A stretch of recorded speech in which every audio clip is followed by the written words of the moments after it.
Dulu Mbah Mangli pakai ini, beliau pegangannya sholawat nariyah 4.444 kali. Apapun hajatnya Allah kasih. Melihat Pajero lewat, Allahumma sholli ala Muhammad. Pakai Allah. Ini kan apa ya? Rasulullah tega nggak? Orang ini nggak dapat, ya dapat juga jadinya. Cuma setelah dia dapat masih sholawat nggak dia? Sholawat supaya kaya raya, zikir supaya kaya raya, itu ada itu tarekatnya. Boleh nggak tarekat begitu? Boleh. Cuma apa kata beliau? Mata talabta iwadan ala amalin tulibta biwujudis sidqi fi. Kalau kamu emang niatnya seperti itu, pengen kaya, pengen dapat hasil sekarang juga, maka kamu dituntut sungguh-sungguh. Jadi sidik ini bisa berarti kesungguhan. Ya. Misalnya nih, dulu Mbah Mangli pakai ini, beliau pegangannya sholawat nariyah 4.444 kali. Apapun hajatnya Allah kasih. Dan itu zahir. Banyak para pengusaha, pejabat, jenderal datang ke sono. Rata-rata jadi semua. Kita nggak boleh sebut ya, beberapa itu ada. Itu zahir. Ada orang yang pengen usaha makanan, jadi ada yang pengen naik pangkat, jadi semua.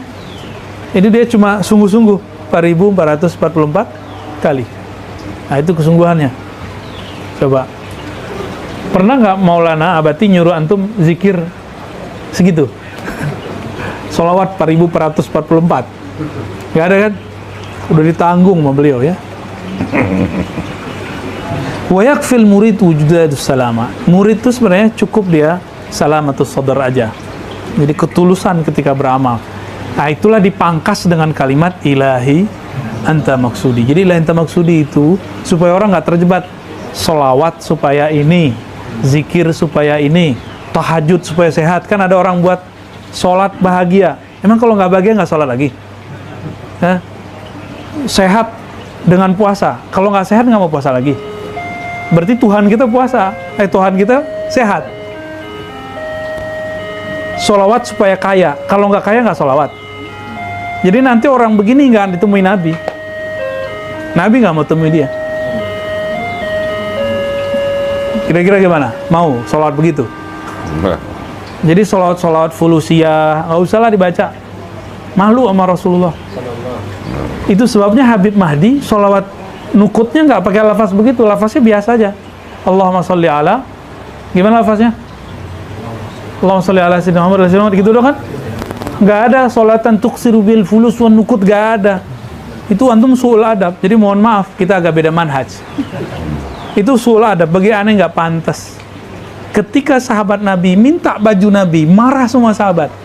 Kira-kira begitulah, wali-wali marah sama antum kalau antum ngomong begitu. Orang pengen sholawat tuh pengen ketemu Nabi, kita kok malah pengen sesuatu dari Nabi. Sesuatu yang sifatnya nggak ada hubungannya sama Nabi lagi. Melihat Pajero lewat, Allahumma sholli ala Muhammad. Pakai Allah. Ini kan apa ya? Rasulullah tega nggak? Orang ini nggak dapat, ya dapat juga jadinya. Cuma setelah dia dapat masih sholawat nggak dia? Paling dia nanti nggak jadi sholawat ke orang, tapi sholawatnya sholawat fulusia lagi. Bukan sholawat, jadi sholawat Thariqah Pajerawiyah. Banyak orang di luar nggak pakai sholawat dapat Pajero, kok ngapain pakai sholawat segala, ya kan? Itu main-mainan.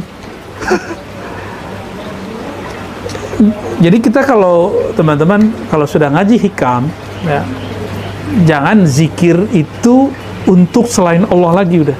Sholawat itu hanya emang untuk Nabi. Maka Ubay bin Ka'ab ketika nanya, wahai Rasulullah, saya jadikan sholawatku kepada engkau itu sepertiga aja gimana? Terserah engkau. Kalau setengah gimana? Terserah engkau. 2/3 gimana? Terserah engkau. Berarti Nabi nggak mau. Nabi maunya di hati beliau semuanya. Ubay, Allah kasyafkan qalbunya. Maka Ubay mengatakan, baik wahai Rasulullah, aku jadikan semua sholawatku untukmu. Maka Ubay nggak pernah lagi sholawat supaya hidup enak. Maka dia mau hidup enak, hidup senang, mau hidup apa, dia yang penting sholawat sama Nabi Sallallahu Alaihi Wasallam. Ya. Nah, jadi kalau sudah belajar hikam, sholawatlah karena rindu kepada Rasul Sholawatlah karena cinta kepada Nabi SAW. Ya. Kita sholawat karena kita syukur nurnya Nabi nyampe ke orang-orang kayak kita yang nggak pantas dapat ini gitu. Ya. Lalu pertanyaan berikut, sholat antum itu sholat aneh, kira-kira udah pantas belum dapat bisa untuk membeli tadi tuh Pajero apa? Itu sholawat atau sholat yang diterima oleh Allah baru bisa tuh dijadiin. Masalahnya sholat kita yang nggak khusyuk, sholawat kita yang nggak tulus, itu bisa nggak diterima sama Allah? Diterimanya belum, terus minta ganti, minta upah. Antum tes saja belum lolos, terus minta gaji, gimana? Jadi ada orang tes wawancara belum lolos, tapi udah bilang, ntar kalau aku masuk minta gajinya sekian ya. Gimana kira-kira? Kalau sama saya tendang langsung, kamu sono keluar. Tapi sama Allah diterima. Nah, itulah Rahman Rahim. Itulah Rahman Rahim. Jadi Allah itu penyayangnya bukan main. Nah, sekarang disindir kita oleh Ibnu Athaillah As-Sakandari dalam lafaz berikut. Hikmah yang ke-124. La tatlub iwadon ala amalin lasta lahu fa'ilan. Janganlah kamu menuntut balasan terhadap suatu amalan yang sebenarnya kamu bukanlah pelakunya. Yakfi minal jaza'i laka 'alal 'amali an kana lahu qabilan. Cukuplah sebagai balasan bagimu bahwa amalan yang ada itu diterimanya. Ya. Jadi kata Ibnu Athaillah, emang kamu pantas minta pahala surga, mau beli surga, mau beli Pajero tadi, mau apa lagi? Memelet orang juga ya? Ada sholat pelet ya? Ada ya? Ada sholat supaya sakti, macam-macam tuh. Nah, kamu meminta upah, pahala, balasan dari amalan yang sebenarnya amalan itu bukanlah bersumber darimu. Yang sering kita contohin apa, Sidi Musa? Kalau ada orang azan, hayya ala sholah, jawabannya apa? Masih ingat ya? Jadi ada panggilan nih muazin, ayo kita sholat. Hayya, ayo, mirip kan? Bukan cocok logi loh ya.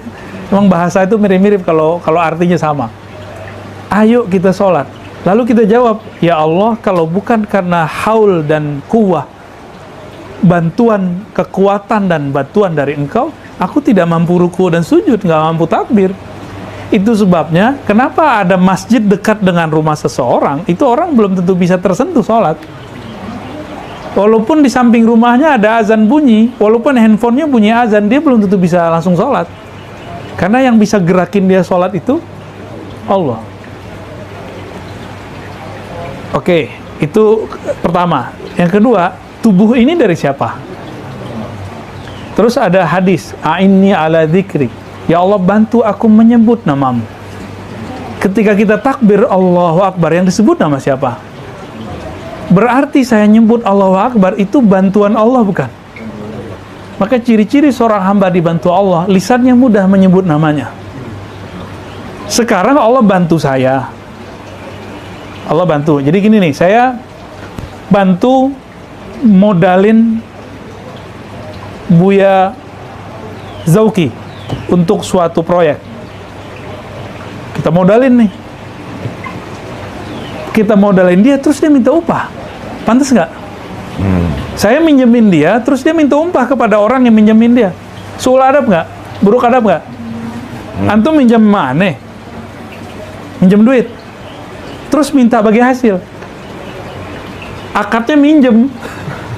Terus minta bagi hasil. Nyambung nggak?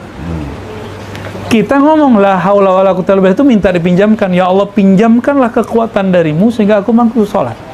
Itu lafaz la haula itu. Jadi kalau makna lain dari la haula wala apa tadi?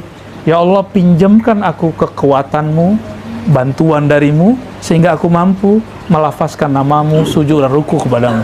Itu mana lainnya. Nah, Allah udah pinjemin, terus antum meminta upah. Nah, orang begini jahilun atau arifun? Jahil atau arif? Orang alim atau orang bodoh ini? Jahil atau arif? Kenal nggak dia yang disembah? Yang dia sembah itu lagi minyemin badan buat dia, minyemin lisan buat dia, minyemin lafaz buat dia untuk dibaca. Sekarang kita minta kepada yang kita sembah untuk memberi upah terhadap satu huruf yang kita baca. Maka Rasulullah ketika berbicara kepada Sayyidina Abu Bakar, Sayyidina Umar, Utsman, Ali, sahabat yang 10, bahkan sahabat yang 313, itu beda kelasnya dengan sahabat-sahabat yang lain. Sahabat 313 ini Nabi nggak ngomong pahala. Tapi kalau sahabat yang lain Nabi ngomong, satu huruf dapat pahala 10. Jadi kayak anak kecil. Jadi sahabat itu kayak anak kecil. Ntar kalau dia sudah naik makomnya, baru diajarin yang begini. Sayyidah Aisyah, apa kata beliau? Wahai Rasulullah, kakimu sudah kapalan. Untuk apa? Padahal engkau sudah dijamin diampuni masa depan, sekarang dan yang berlalu. Jawaban beliau apa? Bukan cari pahala loh. Saya pengen dapat surga yang tinggi. Begitu nggak Nabi jawabnya? Apa jawaban beliau? Abdan syakura, hamba yang bersyukur, berterima kasih. Tubuh ini ditakdirkan Allah sujud. Nah, itu sebabnya sujud syukur kalau dalam bab ma'rifat sudah hampir wajib. Coba lihat Syekh Mansur kalau habis sholat pasti langsung sujud syukur. Murid-murid beliau semuanya sujud syukur tuh. Kalau murid ribat kan enggak ya? Ya, kalau habis sholat ya doa-doa aja kan. Nah, kalau di bab ma'rifat karena mereka sudah mabuk dan tenggelam fana dalam bab ma'rifatullah itu, ya habis sholat ya sujud. Dan itu bukan bid'ah, tanda syukur kepada Allah Subhanahu wa ta'ala. Terima kasih ya Allah, tubuh yang hina ini engkau izinkan untuk menyembahmu. Lidah yang kotor ini engkau izinkan menyebut namamu. Pikiran yang kotornya engkau izinkan untuk mengingatmu. Waduh, kayak gitu masih pantas nggak minta sesuatu? Ya. Maka beliau mengatakan apa? Yakfi minal jazaa'i laka, cukuplah balasan bagimu bahwa Allah menerima kekurangan sholatmu yang tidak khusyuk itu. Jadi sholat kita nih khusyuk nggak? Udah belajar ma'rifatullah lah ya. Jadi antum kira khusyuk itu dari awal terus dalam hati nyebut Allah Allah? Enggak, itu nyembah lafaz itu. Syirik juga kalau antum nyembah lafaz.